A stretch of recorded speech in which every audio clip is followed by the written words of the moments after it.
Well, good Wednesday morning.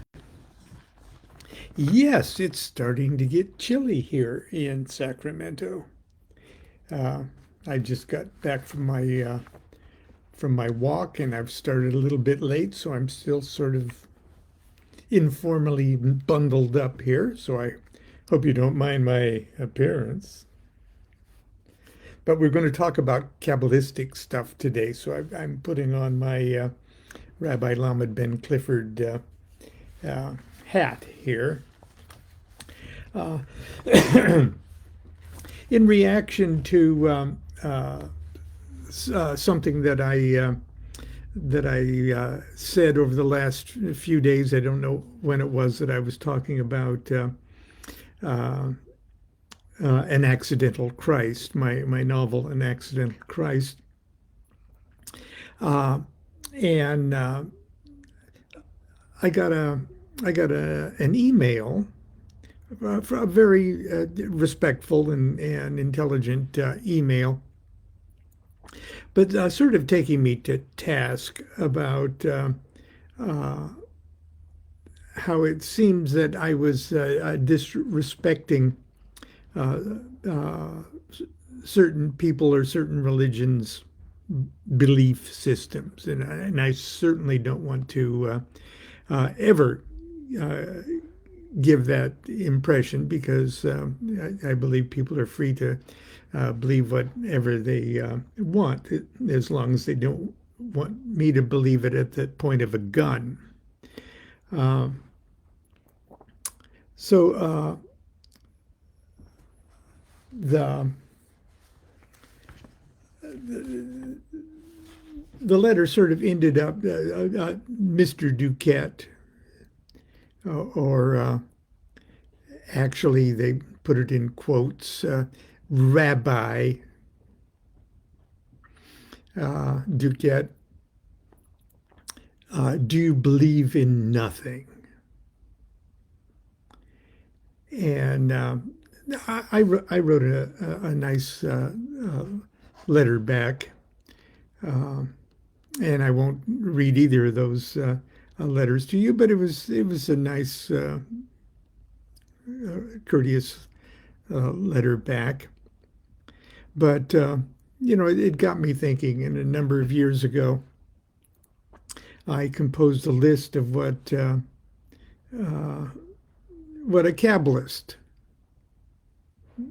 believes. Is a Kabbalist an atheist? Is a Kabbalist a theist or a monotheist and stuff? And I dug this out of my computer file. To tell you the truth, I don't remember when or why I wrote this. Perhaps in preparation to writing the Chicken Kabbalah.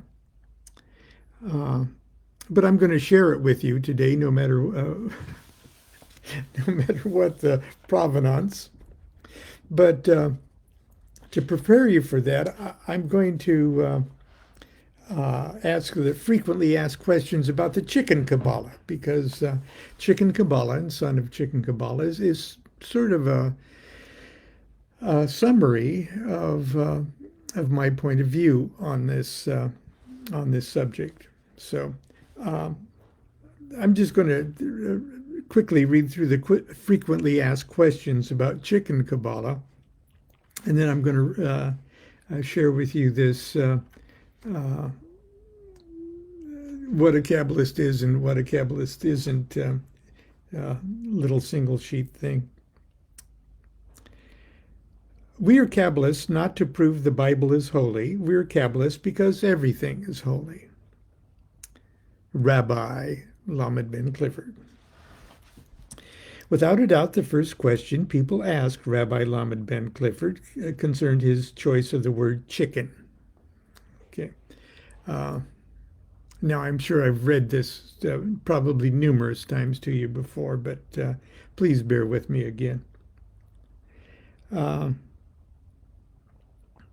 and I tell a little goofy little fictional story about how a person at one of my lectures, that part of the story is true, uh, Said, what you teach is not Kabbalah, it is chicken. Chicken Kabbalah. And I said, whoa, that's a good idea. Okay. But here's the questions and answers. What is chicken Kabbalah? Chicken Kabbalah is the deceptively self-effacing term given to those aspects of the Holy Hebrew Kabbalah that are of practical value to practitioners of the Western Hermetic spiritual traditions, while giving the most profound respect to individuals and institutions that teach the rich parochial traditions of speculative Kabbalah. Chicken Kabbalists, like students of Zen, focus pragmatically on the mind-transcending techniques of the art. Who are chicken Kabbalists? Anybody can be a chicken Kabbalist, but at this point in history, most are students of tarot, psychology, astrology, ceremonial magic, Rosicrucianism, alchemy, mystic Freemasonry, or witchcraft. Is chicken Kabbalah real Kabbalah? Hell yes, don't worry about it, and don't let anyone tell you otherwise. So-called orthodox Kabbalahs are only other people's chicken Kabbalahs that have been around for a long time. Is there a correct way to spell Kabbalah? Hell no. You're a chicken Kabbalist. Don't worry about it. Kabbalah with a C, Kabbalah with a K and two B's, Q-U-A-B-B-L-A-L-A-H, C-A-Q-U-B-A-B-A-L-A-L-A-H. They're all wrong. So, they may as well all be correct. And we'll talk about that more when you're a little more familiar with the Hebrew alphabet. Is it hard to become a chicken Kabbalist?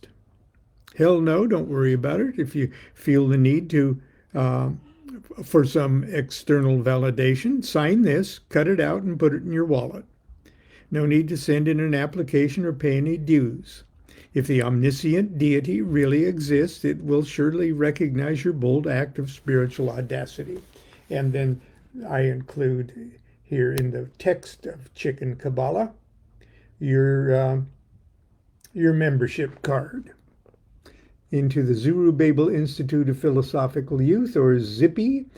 This is certify, put your name there, wallows guiltlessly in the non-sectarian freedom of thought exemplified in the mystical science of the Chicken Kabbalah of Rabbi Lamed Ben Clifford. And because of that act of intelligence and good taste, is entitled to the honor and respect of all self-assured and unpretentious seekers of truth everywhere, and forever is entitled to the august title of Chicken Kabbalist. Hell no, I don't worry about it. Okay. Very cute, okay. There, you're a full-fledged chicken Kabbalist. Now, the first thing you need to know is that everyone's Kabbalah is uniquely their own. Your Kabbalah is not my Kabbalah or anyone else's. A personal Kabbalah is placed in your hands the moment you take up the study. It's alive. It grows on what you feed it. The more you learn, the more you use. No two students study or work the same. For example, I know people who've studied most, if not all, of the classic texts. They know their Hebrew backwards and forwards and a whole poop load of other traditional correspondences. They can twist and abuse numbers and letters all night long and send you out the door screaming at their non-stop raving. They can manipulate your address and phone number to prove you're the Antichrist and that your real name is Rumpelstiltskin. However, that doesn't necessarily mean they're using that knowledge to do anything other than bore their friends to death. On the other hand, you might be inclined to learn and use only one or two Kabbalistic tricks of the trade. That's fine. Used every day with tenacity and skill, even the most elementary exercises can drive you crazy just as fast as the complex and exotic operations. Maybe faster. Don't worry about it. Do I need to be Jewish? Hell no, you're a chicken cabalist. Don't worry about it. You don't need to be born anything, believe anything, or belong to any religion, cult, order, or political party. You don't need to believe in the Hebrew God or Moses or the great goddess or Jesus or L. Ron Hubbard or Mohammed or any other savior, prophet, or salesperson. You don't even need a faithful heart or an open mind. The brain-warping power of Kabbalistic thought will soon make all of those things irrelevant. Do I need to learn the Hebrew language? Hell no, you're a chicken Kabbalist. Don't worry about it. You don't have to learn to speak Hebrew, but you will have to recognize and write the 22 letters of the Hebrew alphabet. You'll also need to know the meanings and the numerical values of each of the Hebrew letters. There's no escaping this part of your education. Eventually, as you study and work with the alphabet, you'll become familiar with the various Hebrew words that are important to the system.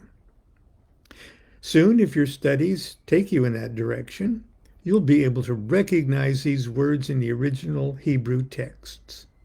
This skill is very impressive to friends and relatives who always thought you were stupid and unspiritual. Best of all, it'll make them feel guilty and have agonizing doubts about their own religious beliefs because they can't read their own scriptures in the original tongue. Go ahead, rub it in. Being a chicken Kabbalist is fun. Okay. Well, let's see how much. Yes, I'll fit. Won't I be intimidated by serious Jewish Kabbalists and others who speak Hebrew, and also people that accuse you, oh, you're appropriating our tradition? Okay. Hell no, you're a chicken Kabbalist. Don't worry about it. The first liberating secret chicken Kabbalists learn is, as far as Kabbalah is concerned, there is no such thing as correct Hebrew pronunciation. Yep, that's right. No matter how you pronounce the various words in the system, some snob is sure to pop up, especially in public, and correct you.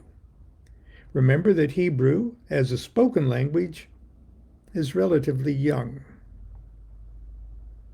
Sure, there are those who speak Yiddish or Yudismo or Sephardic or Ashkenazic and a score of other regional and ethnic dialects.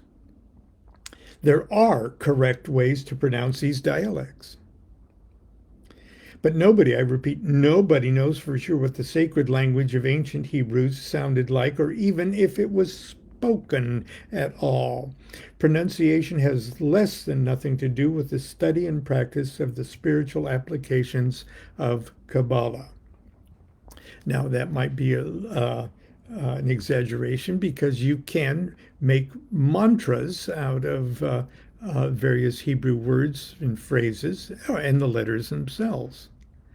And then pronunciation might become very important to you, at least to pick one and stick to it as you chant your mantra. Be proud that you're informed and honest enough to admit that you're not sure how the words are pronounced, and what's more, you don't even care. Such crass indifference is unbearable to those who would dare belittle the work of a chicken Kabbalist. That being said, it's always a good idea to remember Rabbi Lamed Ben Clifford's helpful hint number 1. Never correct another Kabbalist's pronunciation of the Hebrew words, no matter how silly it sounds. First of all, they might be right. Secondly, your silence will make them think you're a highly intelligent person because you agree with them. Rabbi Lamed Ben Clifford's helpful hint number 2, better still, just don't talk with other Kabbalists. I hear Kabbalah is based on the Bible. Do I have to believe in the Bible? Hell no, you're a chicken Kabbalist. Don't worry about it. You don't have to believe in anything. And that's what the next thing I'm going to read you might get a kick out of. If the Bible leaves a bad taste in your mouth, welcome to the club. But before you throw old King James out the window, I'd like to point out that the Bible is holy. But so are the phone book, Webster's Dictionary, Robert's Rules of Order, and the menu at McDonald's. As you'll learn from the Ten Command Rants, that's a chapter in the Ten Command Rants, everything is holy and anything is capable of being the vehicle of divine revelation. Key books of the Bible, however, were written by Qabalists for Qabalists, and so should be of particular interest to us. I know you're probably not thrilled about Bible study. Perhaps, like me, you've had unpleasant experiences with people who are convinced that the Bible teaches the most ridiculous and monstrous things. Well, now you can just tell those spiritual bullies who try to terrorize you with the eternal agonies of hell that they can just go there. I'm going to share with you a little secret that only chicken Qabalists and a few musicians have the courage and wit to handle. People who wrote the Kabbalistic books of the Bible never intended them to be read by the public. I'm going to say that again. The people who wrote the Kabbalistic books of the Bible never intended them to be read by the public. There, I've said it. I feel so much better. Be honest with yourself. Deep in your heart, you've always known it was true. How many times have you tried to wade into Genesis or Ezekiel and finally gave up and said, what the hell are these guys talking about? Don't feel bad. You weren't meant to know what they were talking about, not unless you held vital interpretive keys.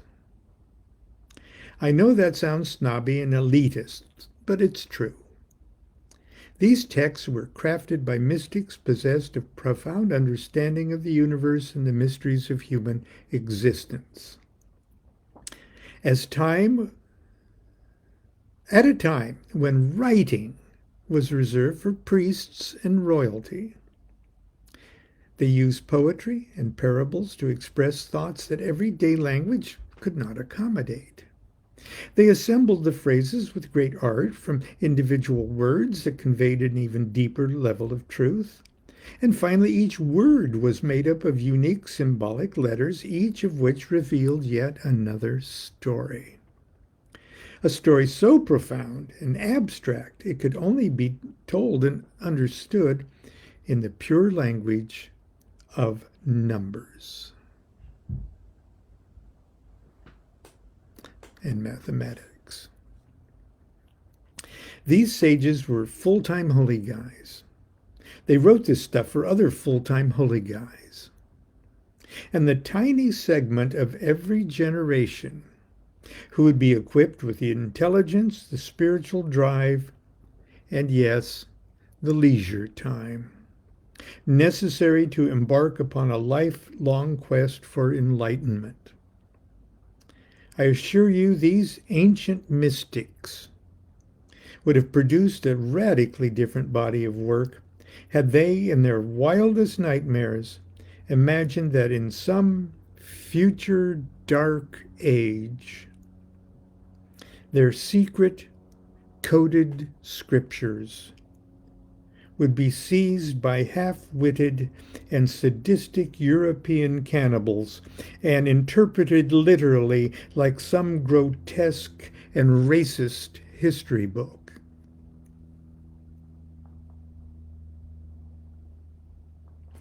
Will the study of Kabbalah make me a better person? No. You'll have to do that yourself. Okay, I know many of you have heard that one over and over again, but I think it bears repeating. Now, is a Qabalist a theist? Is a Qabalist an atheist? Is a Qabalist an agnostic? Is a Qabalist a polytheist? Or a monotheist? Or a pantheist? Here we go. Theism. Well, theism is the opinion that gods or deities exist. Theism. The Qabalist is a theist and agrees that gods or deities exist and that their nature is that of consciousness.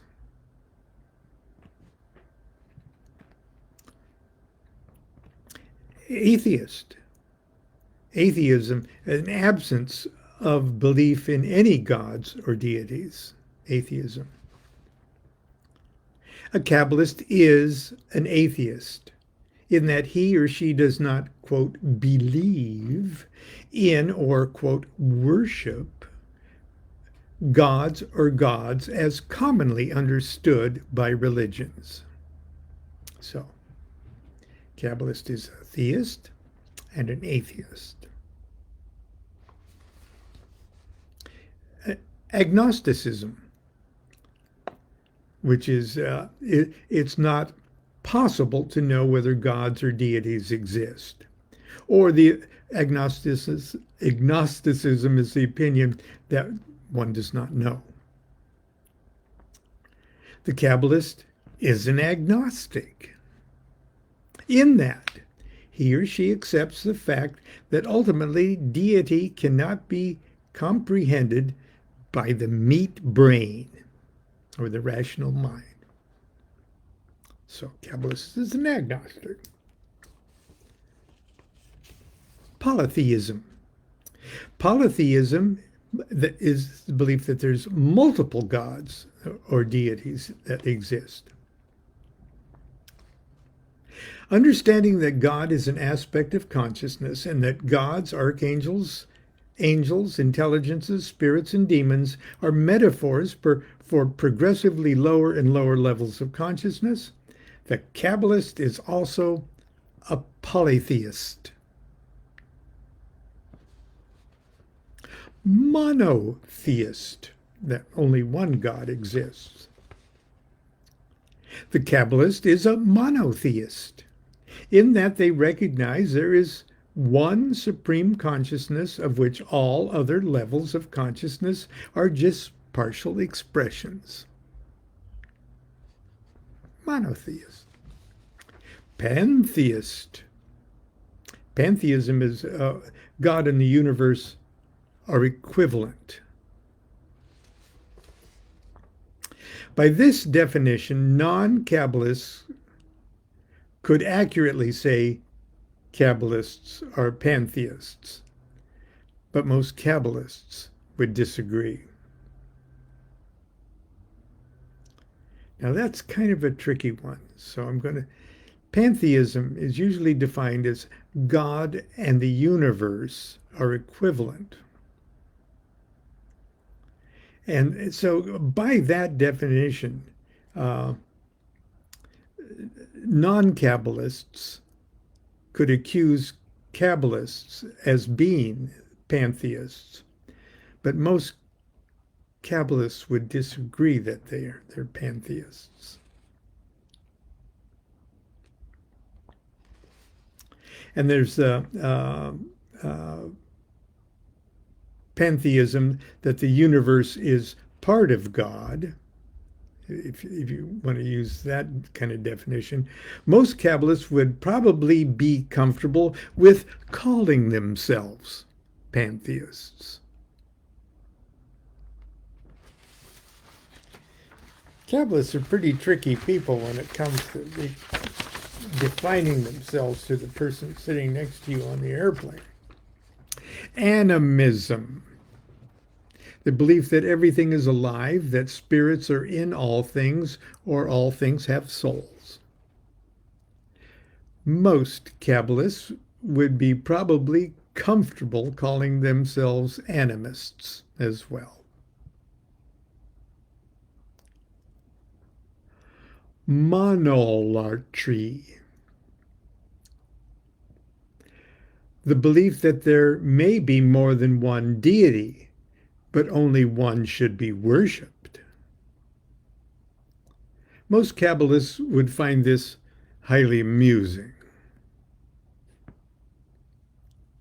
Henotheism, the belief that there may be more than one deity, but one is supreme. This one's even funnier. Cathenotheism, the belief that there is more than one deity, but only one deity at a time should be worshipped. Each is supreme in turn. As Kabbalah does not deal with worship per se, most Kabbalists would excuse themselves from being designated cathenotheists.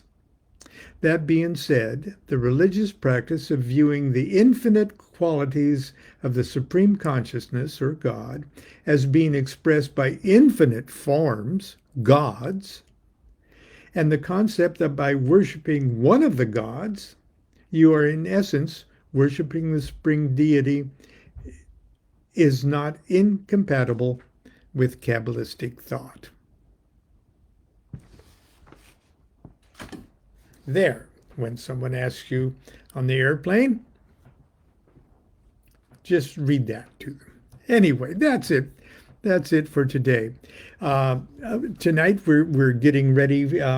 This is Crowley Moss Eve, and so we're preparing the Crowley Moss tree and wrapping our Crowley Moss presents and getting out the Crowley Moss songbooks. And we're going to have eggnog and plum pudding. Tomorrow, Aleister Crowley's birthday. Until then, continue to be good to yourself, be good to each other. Do what thou wilt, shall be the whole of the law. Love is the law, love under will.